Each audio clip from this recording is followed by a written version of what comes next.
Hello and welcome back to another episode of Having Fun with Walt Frasier. I'm Walt Frasier, and we're here talking improv comedy, corporate team building, K-12 educational outreach, and what we do as actors and improv comedians and all that kind of fun stuff. I'm here with Obi. And, I'm still not confident I'm going to say your last name right. Introduce yourself.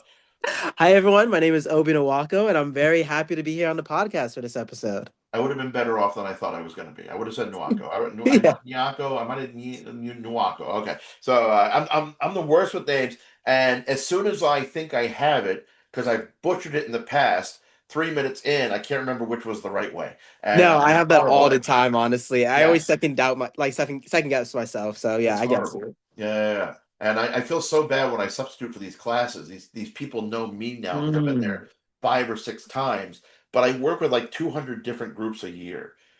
And I'm somewhat jealous. Even my own students that I work with every Saturday, Yeah. so bad.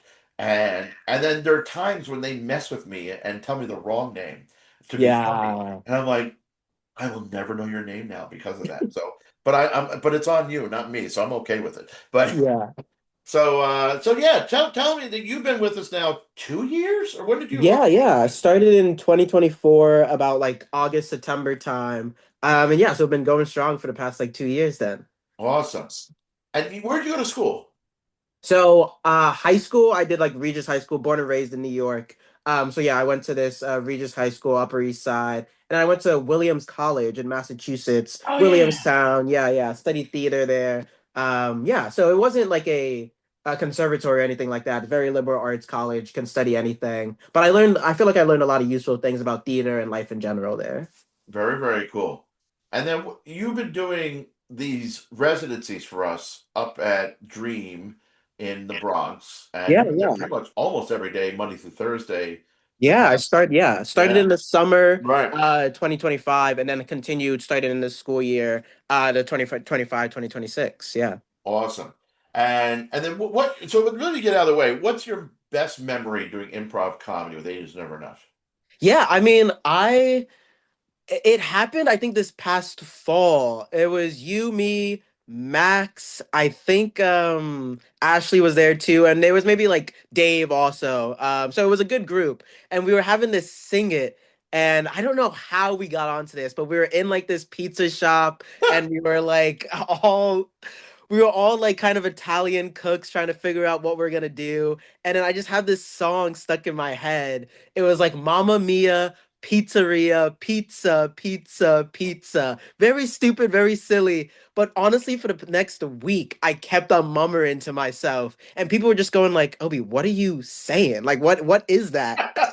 So it stuck in my head constantly. I think singing are like really one of the most fun things we do because it Yeah. puts all of our talents on display. Like it shows our improv, it shows our thinking on the spot, it shows our singing, and we can just like really have fun and get into it. You know what's funny about improv? I work with kids a lot when we do like shows. Remember that Yeah. time we did this in that one class? Like, no. Yeah. Because it's like, I think I've done at least 10,000 Yeah. shows slash workshops, probably more, but um I feel like I've done at least 8,000 shows in 23 years because we were doing Mhm. 600 shows a year for a time, 4 shows at a school back where we were going really hard, like 2008, 2012, like doing 4 days a week of like 3 to 4 day shows a day, and then Yeah. 6 to 7 shows a week at night. Back when I could get up at 8 a.m. at a school and still be at the club at midnight, and then I turned Yeah. 40, and that was the end of that. But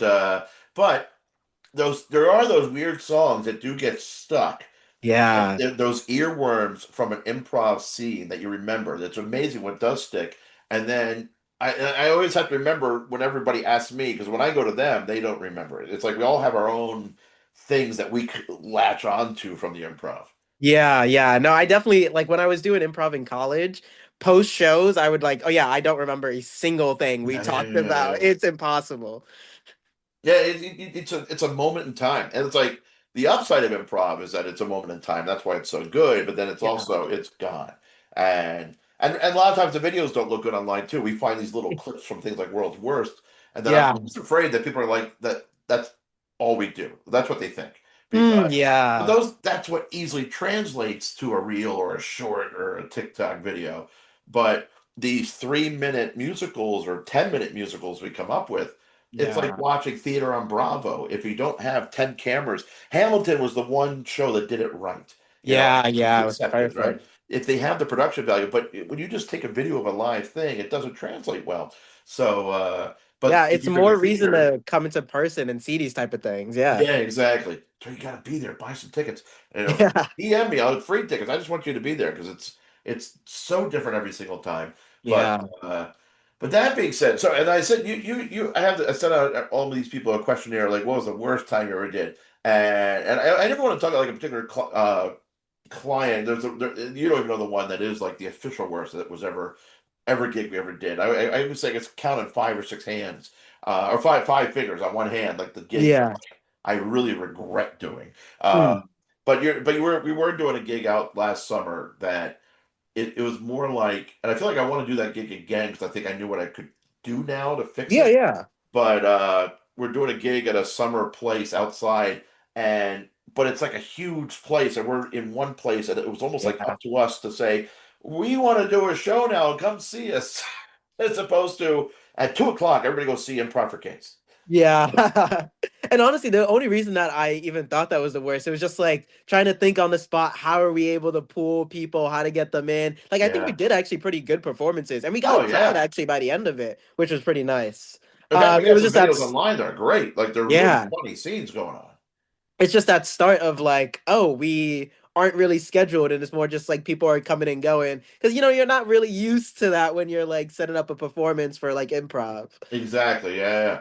Did you see the videos I created with the Reese where we went into Times Square and other places where I was just randomly getting people on the streets to improvise Oh with yes, me? yeah, yeah, yeah. I Yeah. saw that. Yeah. I was thinking if we go back to that place, that's what we need to do. We just need to Oh go yeah. around and say, "Hey, we want to sing a song for you. What's your name?" Okay, we're going to sing a song for you, and get people to stop for 2 or 3 minutes and then go on, and just like Yeah. be basically strolling minstrels of a Ren Fest kind of a thing. Yeah, And I think actually that would really fit the vibe of that place, honestly. Yeah, I think that works. yeah, we were going to do a show. I ended up not doing the show. There was a show in Philadelphia that was going to be a bar, a bat mitzvah rather, and Hmm. they wanted a Renfest Shakespeare improv program. And I pitched them Okay. this thing, and it was through another booker. I pitched Yeah. it, and when I finally talked to her directly, it was not what I pitched, but it was going to be like that show, like Yeah. that day. They were going to have to like go in. Okay, you just come out into like the dining room and say, "Hey, in this other room over here. We're doing stuff if you want to come in." And you haven't been a part of the show when we did this, but we did 7 years where we went into Times Square every day Hmm. saying, "We have a show. Come see our show." And we Yeah. sold out 6 to 7 to 8 shows a week doing that. So I know how to do it. But it's weird at a private event, especially like at a fancy banquet hall, and people are dressed up for a wedding or a bar mitzvah or something like this. In this other Yeah. place that's kind of like a historical kind of a pirate seaside museum kind of a place, it Yeah. actually could have worked. We could have done a Ren Fest almost type of thing, but Yeah. oh my God, I was like, I don't want, and luckily I got sick. I didn't have to do that and it was also, oh, you know what it was also? We had the blizzard, and Oh yeah. we ended up having an all Philadelphia cast do it, and they didn't get as much snow as we did. I think they were able to get home safe, but it was Okay. that Sunday that we would have had a huge blizzard. We Yeah. would not have been, and they were going to shut down. They did shut down the subways at 9 p.m. So I think I had Sam and Thomas were going to come down with me. I would not have been able to get them home because Oh the yeah, tunnels were absolutely. closed, the subways were closed. They would have had to stay at my house. I know they don't want to do that. So, uh, so yes, I want to talk because my big mission. I might have even told you this. I can't remember her. For a long time, I've been saying my mission is spreading joy and laughter, one show at a time, one workshop at a time, while teaching these invaluable life skills with improv comedy, going to corporate Yeah. workshops, working with schools, through our public shows and classes. And I kind of have like this new thing. I realize that's what we do. I Hmm. think my mission is knocking stage fright off the top of the list of phobias. And we're not going to cure social anxiety, Yeah. but I've seen people through improv overcome it. You know what I mean? It's still a thing. It's still something they have to work through, but Yeah. they realize they have self-worth, they have agency. And so what I want to do is like start the conversation with you as an actor. What's the first memory of you being on stage and talking about the first kind of time that you felt comfortable on stage and Yeah. getting to that point where you had agency where, there's still moments where I get in my head and it's not a regular occurrence, but every once in a while I worry about the wrong things and I realize I'm not focused, and I get a little of that little angst, even at 53. But Yeah, yeah. but there was a time when that was every time. What was that like that first time, and then how did you work through it eventually? No, it's actually really interesting because I think my first memory of acting kind of deals with this like I guess like the stage fright or like the releasing of it. Yeah, The first time I was on stage, it was third grade, and I couldn't tell you what the name of the show was. It was one of those like little kids made sure. something specifically for them. But the scene was we were all at a family dinner and our mom character was gonna come on and like start the scene. But the curtains opened early, so we hadn't fully set up. So like the curtains open, we're seeing everyone. So like there's honestly it was probably only like 5 seconds, but to us it felt like hours of just like us staring at the crowd Yeah. and nobody saying anything. And then in my mind, I don't know what really like called to me, but I was like one of the kids at the table and I said, I'm hungry. And that's not one of my lines, but I just like felt something tell me like I need to say something in this moment. And like the crowd like laughs and then everyone kind of like relaxes on stage. Like I can kind of feel everyone take like a deep breath, like, and then Mm. like the mom goes into her lines and everything like that. And then after the scene like ends, I like leave the stage and people are like, "Oh, good job, Obi, good ad lib." And in my head, I'm like, one, I don't know what an ablet is. I'm like a third grader. That means Yeah. nothing to me. But two, I'm like, oh my gosh, like I really loved, I don't know, being on there and feeling confident enough to just like say something, keep it going, and like I really loved getting that reaction from the crowd. So I think even just my beginning thoughts of theater, of acting was like I want to be able to feel comfortable just to like go. Just like Mm. have like even if I don't have like this net under me, I just have to say something and like continue with it, you know? So I think really even from a young age, I was looking for improv and I didn't have improv yet. Yeah. What was that like that first more legitimate theater moment that you felt like really like you owned the space? Yeah, I would say On, I think the first time I really had a lead role, I think it was like this fifth grade show, sixth grade show, and like I just fully felt like confident. Like there was Nice. like times when I had to like come onto stage from like the audience, and like I Hmm. really like was owning and milked my moment. It's just like something that was like I just like I knew what I was doing. I just felt good about it. Like there was just like do all of the like rehearsals we had and everything like that. I just felt very like I can do this. So like yeah, I would say like fifth grade, Yeah. sixth grade. Like I knew very early on, like I was given a like a confidence to do it, you know? It's funny. I wasn't looking to tie this in directly. I have like this PDF I've been sending to schools to promote Yeah. what we do. And I'm on this kick like to achieve my new mission Hmm. about getting improv into every third grade class. And it's just so interesting. You mentioned third grade. It's just bringing it back to that. But Yeah. because I wish I was a musician at that age and I could get on stage and perform. But when you're playing trumpet, or even if you're playing piano, if you're not Yeah. singing and acting, you can lose yourself in the music in a Mm. way that it's easier to be confident. You don't have to make eye contact. In fact, it's weird if you do sometimes, unless you're like even a soloist. Like you're out there, you're kind of just, oh, I'm just in my moment. Yeah.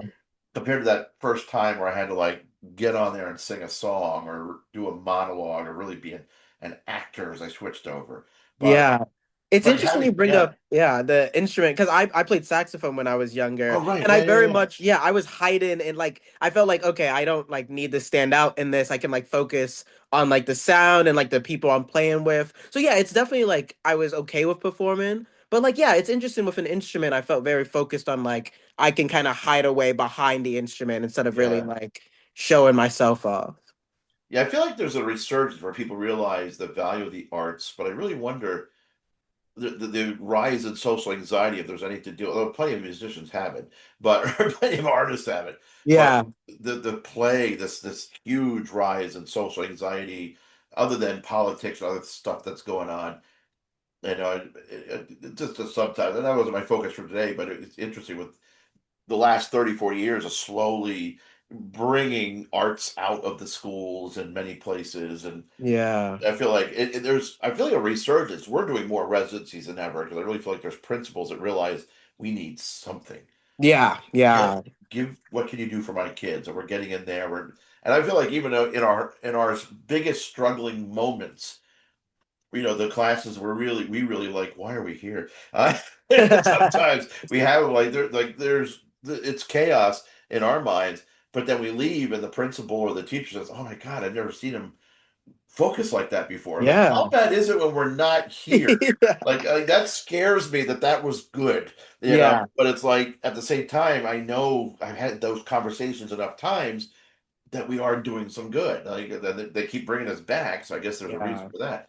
But so talking about now that you're using improv as a teacher, Yeah. um, what is it like for you teaching? Because in this school, and I've been there a few times, and I've done workshops now for 6 and 5 year olds as well. We're doing Yeah. a lot of improv for 5, 6, 7 year olds, Yeah. and I'm what are the challenges, the rewards, all that kind of fun stuff. Yeah, no, I think I definitely have had to like rewire my brain about improv a little bit. Yeah, And I think my main thing that I believe when I'm like doing improv myself, and I think it's your number one rule, like your own number one rule. I think the having fun thing is so important, and like that's yeah, kind of how I lead. Like I want to make sure at the end of the day the students end with like I enjoyed improv. Like I had fun today. I like playing this game. Because yeah, I yeah, think the yeah. more they're having fun, the more the skills are gonna kind of just like naturally like fall into them. Um, so yeah, I think the challenge at first was like thinking about games where like that aren't too like complicated for like these first graders and they're not just like what am I supposed to be doing now, like what am I even like, so you want to like even just my explanations of the games I want to make sure like I'm coming across to them clearly and like making sure like I put myself in a first grader's brain, like if someone told me how to do this, what are the first questions I'm going to ask, and making sure like I can really make sure it's fully clear and that they're able to understand it and still have fun doing it at the same Mm. time. Yeah, it's interesting. There are times my biggest frustration, I think, and where I think you're good at this. I think you're better than I am at this, actually. I think, but we're better than most. Is the patience required to get through some of these sessions where Yeah. it's so easy to cross the line and become like every other adult. Yeah. And I would say like I never want to condemn these adults because they're being normal because Yeah. most people are that way in the sense that this is an unnatural situation that and you just want to scream sometimes, you just want to yell and all this stuff, Yeah. and I think I've realized over time that it doesn't work, Yeah. and over time the patience works better, and eventually we have fun, and eventually we get them to a point where they're listening and focused. But that frustrating moment of like you can't even start a game. Yeah. It's like, what do you do when you can't even start a game because just the 30 seconds it takes to teach a game, to Hmm. get the simplest game going. Yeah. Like there are classes you walk into, you can't even get to that step sometimes. Yeah, and I've definitely had my fair share of days where I'm like, okay, we weren't really able to get to the activity as much as I wanted to, Yeah, because there were so many things going on with different students. And yeah, I try to yeah, like in different times, break them up and like try to pull the kids who are like immediately like ready to go and try to give them something because yeah, like it's always the worst feeling for me like not being able to do the fun things with all of them. Like that's what I yeah. hate the most about it. So yeah, you do have those days and you try to find ways to work around it. But unfortunately, yeah, I have many stories of days where I'm just like, well, 30 minutes have gone by and I haven't been able to explain my very simple game. Yeah, I wonder if part of it is I've done a corporate workshops where they gave me 45 to 60 minutes. Yeah. And even with the adults, and we're able to get a game started in that situation. But Yeah. even with the adults, in a different way, I say, give me the 90. You don't, maybe you don't need a full 2 hours. I recommend a full 2 hours, but Yeah. give me the 90 minutes because that first 45 minutes, the people don't know what they're walking into. Yeah. And it takes 45 minutes to the point where it feels like a cohesive thing. I Yeah. say team, but not even that. But just this, the energy in the room is such that the people that are nervous have eased up. The people that think they don't need it because they think they know everything have Yeah. chilled out a little bit, and everyone's just having fun. They're probably it Yeah. takes 30 to 45 minutes to the point where they're just having fun. And I did a workshop for Cushman Wakefield with like the CEO, like their top salespeople, and Okay, yeah. huge company. And they just gave me 45 minutes. I was ready to do 2 hours. I didn't know we were only doing 45, but it's Yeah. a happy hour thing. And it was like great food, great drinks, all this stuff. I was like, all right, we're gonna go sit down and have dinner now. I was like, it was just getting good. That was Yeah. one of those situations where because the CEO is in the room, everyone's like, "What's is he okay with what we're doing? Is he okay?" Like it was like Yeah. Constantly checking in. yeah, it took 45 minutes to get to the point where they're really just, oh, it doesn't matter what he thinks. We're having fun. We Hmm. don't have to worry about, we're not going to be put in a place that's going to embarrass us in a way that we have to worry about that. They realize, we've created that fun, safe space for everybody. And there have been so many times at these schools. There's one third grade class too. I substituted for Max like 2 or 3 times now. And Yeah. every single time, by the time I leave, says, no, no, we're having fun now. And every time I'm like, it took us 30 minutes to get to a place where we could do something. Yeah. Next time I'm here, let's start there. Let's start there. Yeah. Let's start there. And that's why it really needs to be the same person. The less subs, the better. And but I really think a lot of it is that it's just once you get them, I think that's the beauty of the improv. Once you get them, Yeah. you got them. You got them. There's so many things you can do. And but it's just I had a class the other day, more like Hmm. fifth graders at the basketball camp we work at. And I had one Okay, yeah. workshop. It was really funny, and I realized what they did it 5 minutes into the second one. First workshop was the older kids and all the girls from the younger kids. I was like, okay, Okay. okay. And then I had all the boys from the younger kids next. And as soon by 5 minutes in, you realized, oh, I see why they separated them because the Huh. boys are crazy and they're there to play basketball. They just came from strength training. They kind of got the whatever, all the fluids are flowing. Like, oh, we're men at Yeah. at 9 to 10 years old. Like, we're Yeah, bros. yeah. It was like a bro energy. And I'm like, okay, let's do stop walk. And I go to get a single game. Father said, let's sit in a circle, and we just talked. Because I always say they're that age, I could say, listen, I'm here to play games, but I'm really here to teach you how to listen and focus. So you can Yeah. hear me lecture, or we can play games. And so we're going to sit down and hear me lecture. It says, oh, we want to play games. Okay. And then, like 30 seconds into trying to play a game, it's falling apart. Okay, everybody sit down, listen to me lecture a little bit. And Yeah. it's like, by the end of it, like, we're just having fun. I know. But if you realize, but it's like, how do you, and like, if that's why I hate the one off workshops more and more. Like, when we have a residency like you have, you can Yeah. build upon it, but it's much more about impressing upon those kids that there's so much more we could be doing. Yeah. And I feel like with the residency, like they know me, they know what we're Yeah. doing. So even if there's some pushback some days, like it's very easy to remind them, we've had so many weeks of you having fun during this. And like Yes. my whole thing is like I want to play games with you so Yeah. we can like I'm gonna teach you something, whether Yeah. you realize it or not. But the goal is to start playing the games to teach you it. So it's like that like rapport we have of like okay, even like I'm sorry, Mr. OB. Like I realize like what we want to do. So it's easy like and I know like which students are gonna like sometimes I need to push a little harder on them to get them into something. I have actually this one student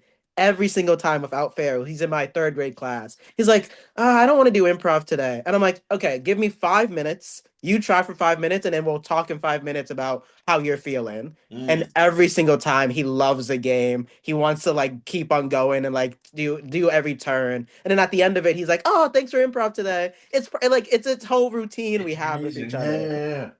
yeah, yeah. I wonder if sometimes this we're just different enough from everything else that they do. Yeah, Even when it's like not perfect or not great for us, it's still better than what they're used to or yeah, different. Better is probably the wrong word. Different.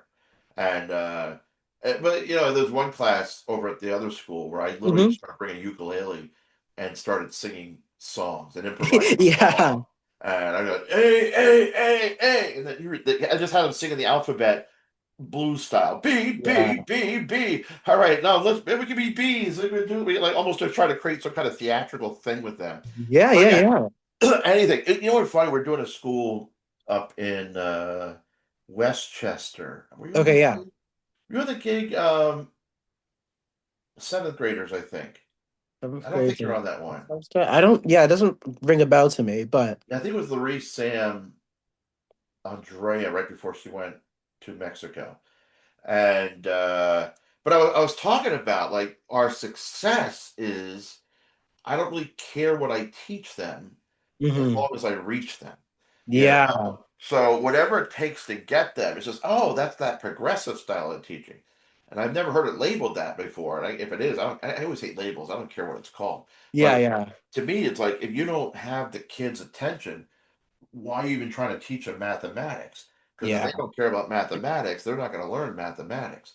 So if you don't have their attention, if they're not enjoying school, and you go to so many schools where it's like for the sanity of the adults in the room, it's just one step away from being a prison, Yes. and all the things that New York City schools had to deal with. I've been Yeah. in schools where I don't know if I told you this. One of the first residencies we ever did out in Queens, way out in Queens, almost Long Island, and hmm had an issue where they needed another math teacher and Okay. they needed another security, and they had money for one, and they Oh, decided they need security more than math.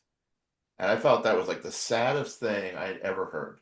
yeah. Whoa. The reality on the ground kind of a thing, right? Yeah. And it was one of those schools where if there was no stabbings that day, they had a good day. Anything academic was a bonus. And I'm like, oh. And I Wow. would have kids come into my class, these were like high school freshmen to seniors, and we'd have one of the most amazing sessions of improv out of professionals, kids, period, one Yeah. day. And then the next day, one of those kids had something going on at home that they just came in with the anger. Yeah. And it just like, I don't know what to do. And I was still young. This is going back to like 2009, maybe Okay. 2010. And I was still kind of figuring myself out. And not that I took it personally, but it just hurt me to the point as a human being that I didn't Yeah. know how to deal with it, let alone how to teach them or how to mentor them.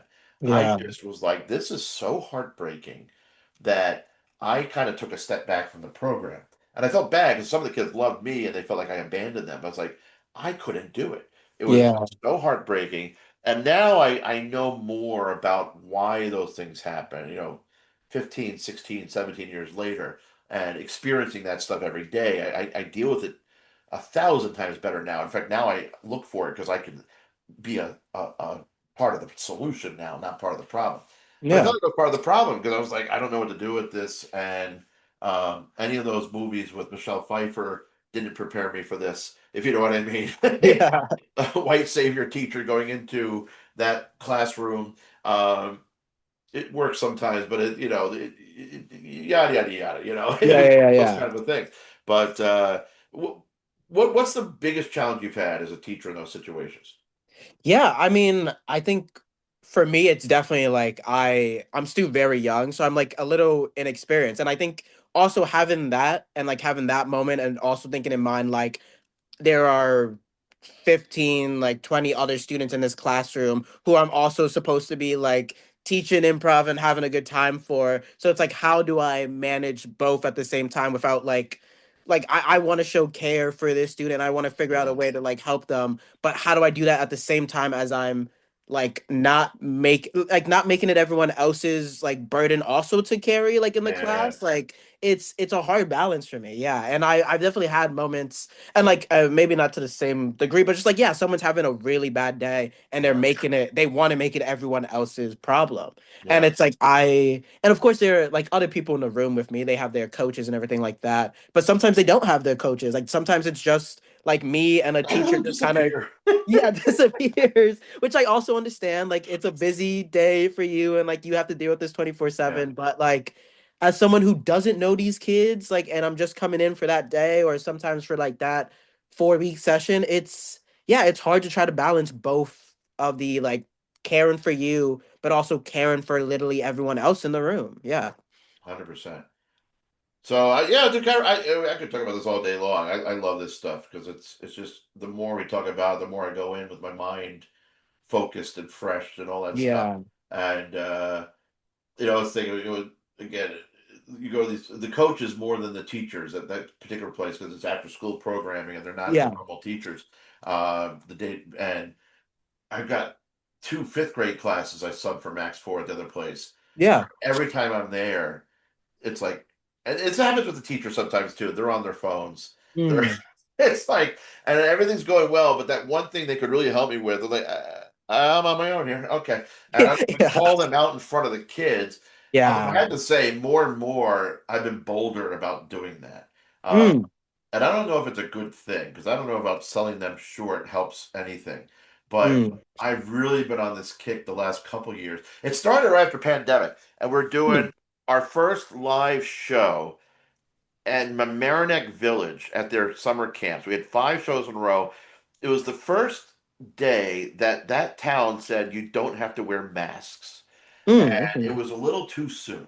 We're Mm. gathering, especially because it was a rainy day, and we're doing shows inside. We're supposed Yeah. to be outside. We're now inside, and our cast is a little uncomfortable. We have different variations of comfort levels with at Yeah. that point, and the counselors and everybody had been online. It's not that much better now, but everyone had been online for a year and a half, I guess, at that point, and the counselors just wouldn't shut up.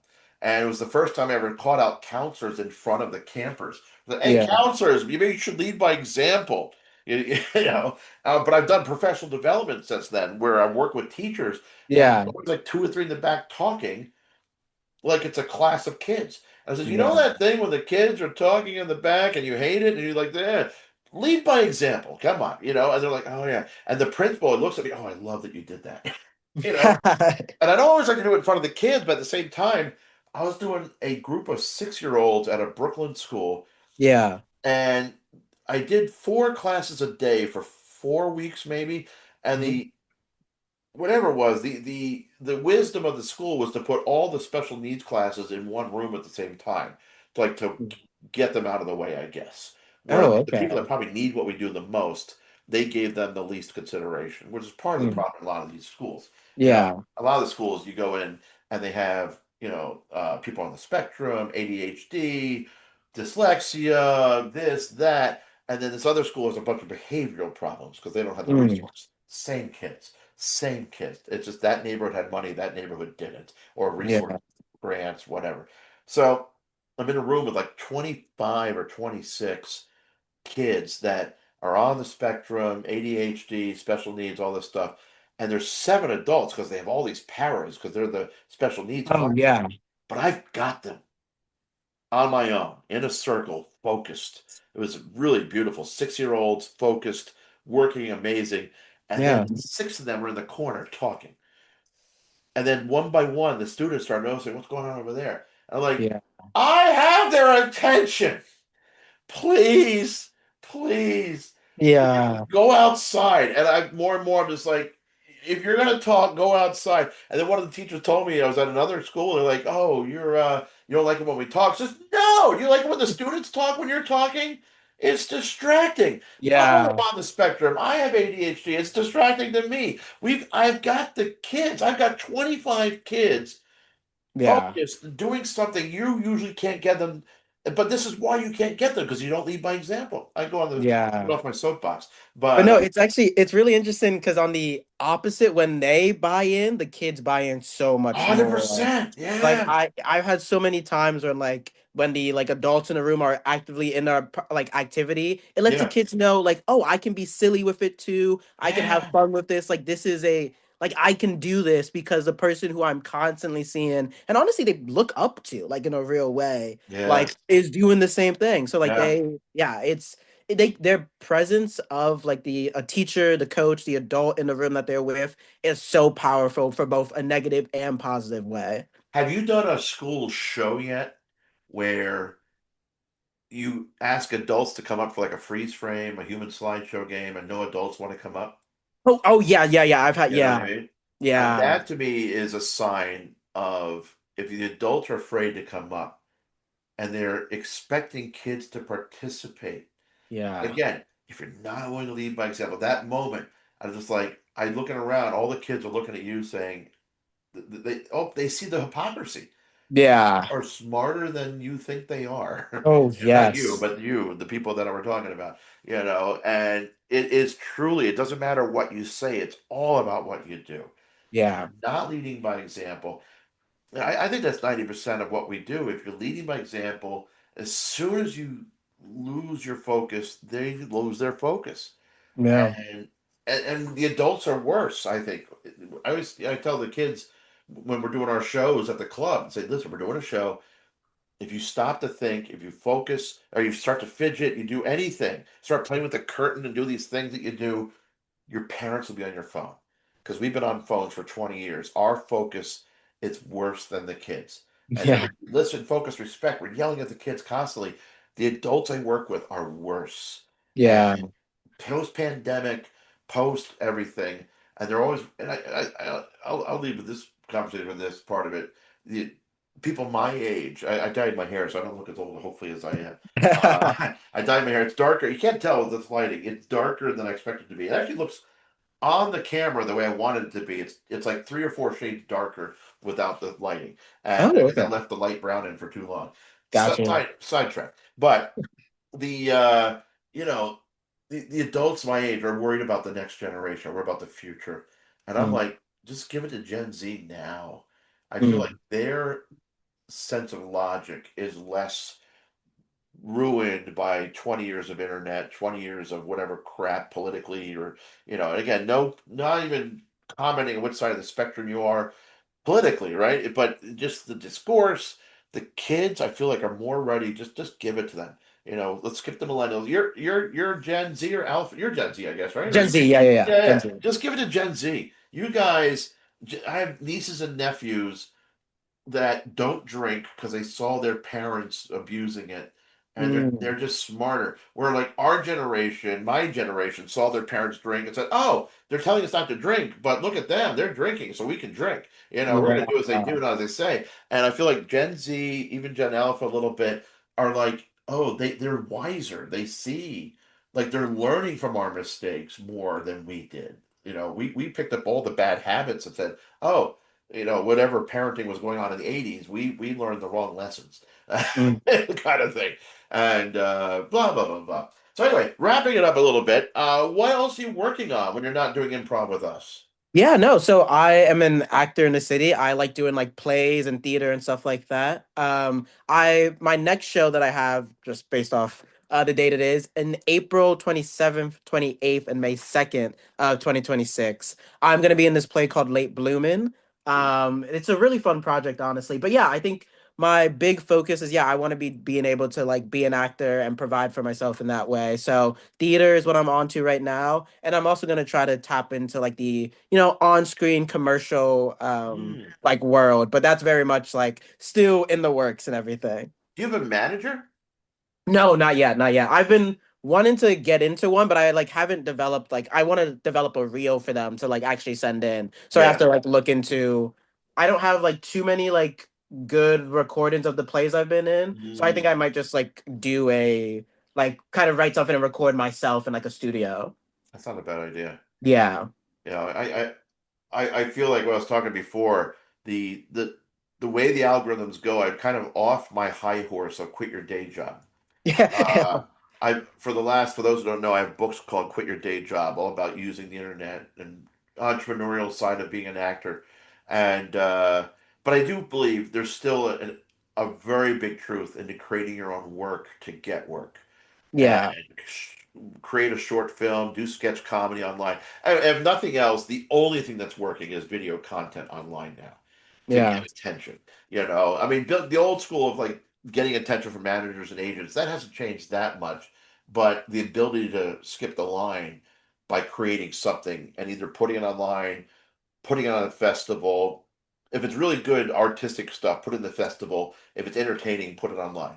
Yeah. You know, Good and rule. I really think that's what it's all about. People put all these really entertaining videos. They go right to festival, and I don't think it matters anymore. I hate to say it, because who's going? You know, it's not like it used to be. Unless you're ready to go after that studio head that's going to buy your piece. You know what I mean? I think it's Yeah. better to go online and figure that out, and or do what Dave is doing. Our friend Dave has full documentaries, feature length films that he's putting up on Prime. And I don't know if it's making him any money, but you can watch his movie on Prime. I paid $20 to see it. It's great. It's really fun Mhm. stuff. And getting it on a streamer, blah blah blah. But YouTube now is like, well, now Yeah. it's the number one watched platform. Now that people are watching YouTube, I started watching YouTube at home, although mostly cat TV, because I put the videos on for my cats, and then I turn around and like, oh, I'm the only one watching this right now because I'm doing Yeah. work on my phone and they're out of the room. But we started like watching like travelogue videos on YouTube and all that kind of stuff. Yeah. They're entertaining stuff, and it's like I'd rather watch that now than mediocre scripted things. So Yeah. it's tough. As much as I hate like traditional reality TV, just lowest common denominator stuff. But yeah, I can't travel right now. I want to see some Italy and stuff. So blah blah blah blah. But hey man, thank you for doing this with me. I'm really excited. If you don't know Obi, come see him perform.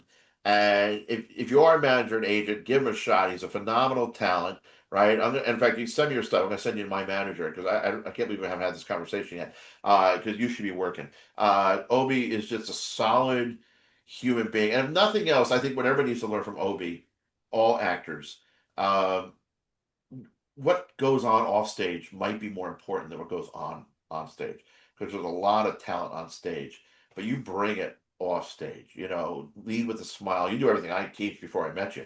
Leading with a Yeah. smile, the have fun thing. You buy in because you did it, and that's a quality you can't teach. You can only inspire and hope for the best as a teacher. But Yeah. you came in the door with that, and that's why I'm just like, yeah. What are you available for? I'm sad you're this other Yeah. place because I can't get you for our public shows. But but that's a wonderful problem for you. Yeah. Yeah. I can't complain. I uh, love being booked. and if you're an actor watching this, take that lesson, learn that lesson. Like, Yeah. be somebody people want to work with, and then have people like me, producers, like fight for you. Because we want to work with you, because we want. I always say the reason I love doing what I do is I get to do a show, and when I have a 10 hours in the car round trip, I get to choose who's in the car with me. I Yeah. get the Yeah. boss. And I, more so than any other thing that we do, though, that being who I get to be on stage with, and there's a lot of people that I really enjoy their talents, but off stage are like, oh, I just can't hear them complain about nepo babies again. I don't Yeah. want to work with them. It's like, yeah, like it's a new thing. I think nepo babies weren't always getting all the work for millennia. It's just, yeah, don't get me started. But anyway, check LB out, and we'll put all those links in the. Do you have a website? No, actually not yet. No, I Well, you know. know I what? still have We're gonna talk when we close this. You haven't heard my whole story then, or you haven't listened to my quit your day job pitch. I won't bore you right now with that. Hey guys, thank you for coming out, having fun with Walt Frasier. Come check us out in Times Square. We're all over. We got shows in Long Island. We're touring DC to Boston daily. Murder mysteries, improv comedy, corporate team building workshops, and of course our K-12 educational improv for kids outreach program. We love just doing what we do, and we'll see you guys soon. Yeah, see you guys. There's another button to hit stop record.